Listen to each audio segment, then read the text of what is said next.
For nearly 3 decades, the city of Wichita, Kansas, lived in fear of a sadistic serial killer who called himself BTK, Bind, Torture, Kill.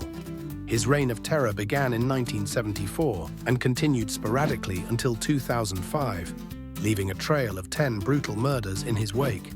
But what made this case truly chilling was the revelation of the killer's identity. Dennis Rader, a seemingly ordinary family man and pillar of the community.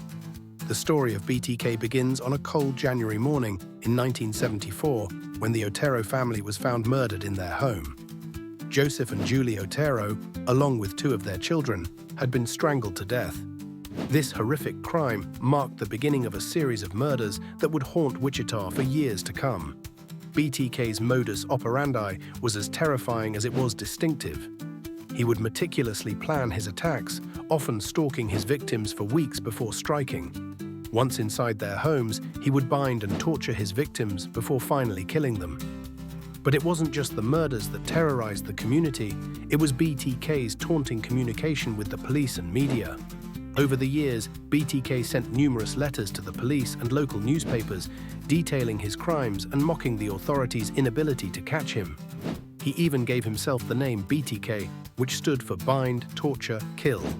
These communications not only served to spread fear, but also to feed the killer's ego and desire for attention. Despite the intensity of the investigation, BTK managed to evade capture for decades. The case went cold several times, only to be reignited by another murder or a new communication from the killer. The people of Wichita lived in constant fear, never knowing when or where BTK might strike next. But in 2004, nearly 30 years after his first murder, BTK resurfaced.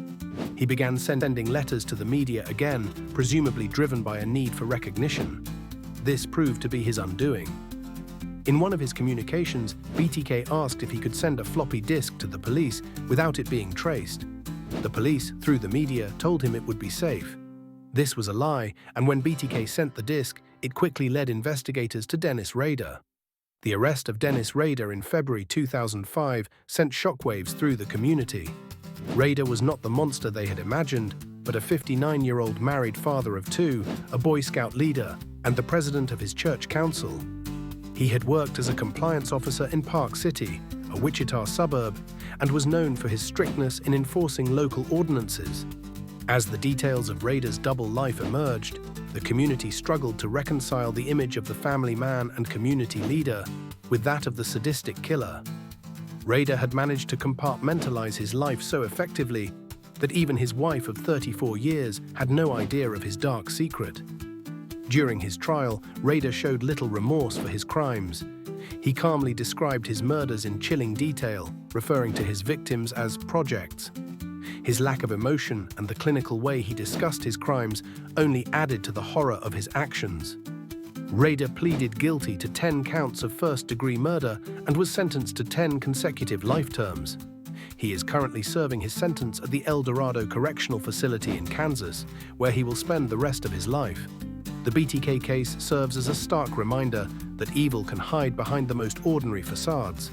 It challenges our perceptions of what a killer looks like and forces us to confront the unsettling reality that darkness can lurk in the most unexpected places. The impact of BTK's crimes continues to resonate in Wichita and beyond. It has led to changes in how serial killers are profiled and hunted, and has become a subject of intense study for criminologists and psychologists.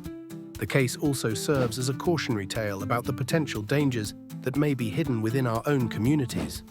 In the end, the story of the BTK killer is not just about the horrific crimes committed, but also about the long shadow cast by those crimes, the lives destroyed, the families torn apart, and a community forever changed. It's a chilling reminder of the capacity for evil that can exist within seemingly ordinary individuals, and the importance of remaining vigilant in the face of such hidden threats.